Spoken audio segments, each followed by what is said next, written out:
SBI CBO recruitment 2025 SBI रे पूरण हेब 2600 officer पदवी ओडिशा रे एते पोस्ट खाली। नमस्कार फ्रेंड्स, स्वागत करुच्ची आपण मानकु पुणी थरे गोटे नुआ वीडियो को।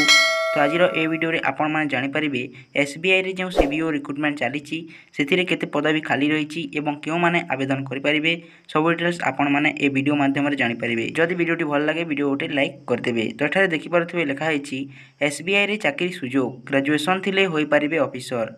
एने विभाग तरफ एक विज्ञप्ति प्रकाश पाई। आपण जदि आवेदन पर आग्रही तेरे विस्तृत भाव जानापी पढ़ु।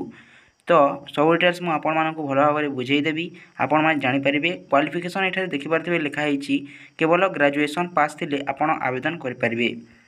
बैंक रे चाकरी करिवार सुवर्ण सुजोग। आपण जदि कोनोसी बैंक रे चाकरी करिवार नै स्वप्न देखुचंती तेबे एई खबर आपणक पई State Bank of India SBI एई सुजोग नै आसीची।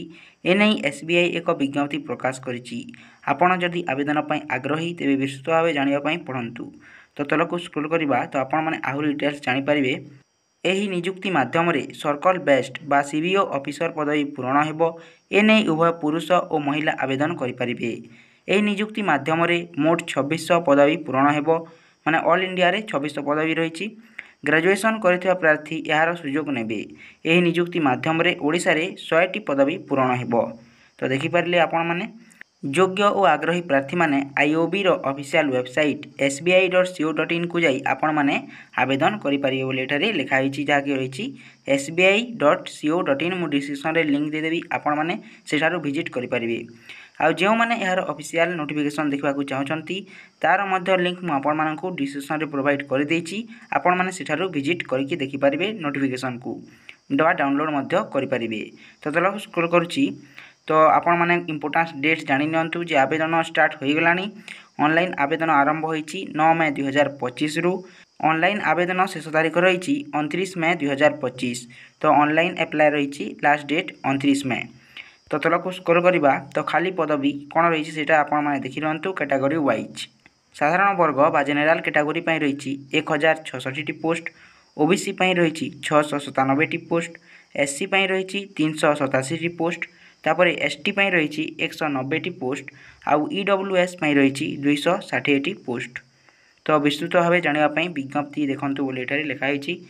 तापर आसुची योग्यता बा क्वालिफिकेशन।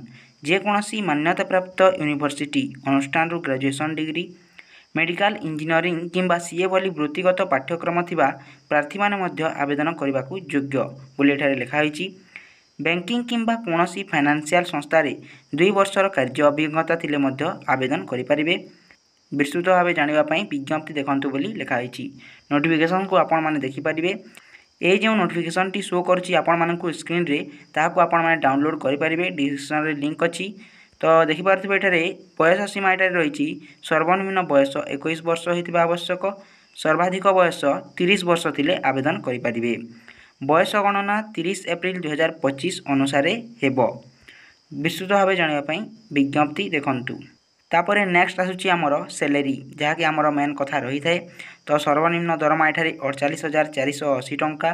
सर्वाधिक दरमा 85,920 टंका रही। तापरे आसुची आमर आवेदन शुल्क बा एप्लिकेशन फी कौन रही सेटा देखि नियंतु।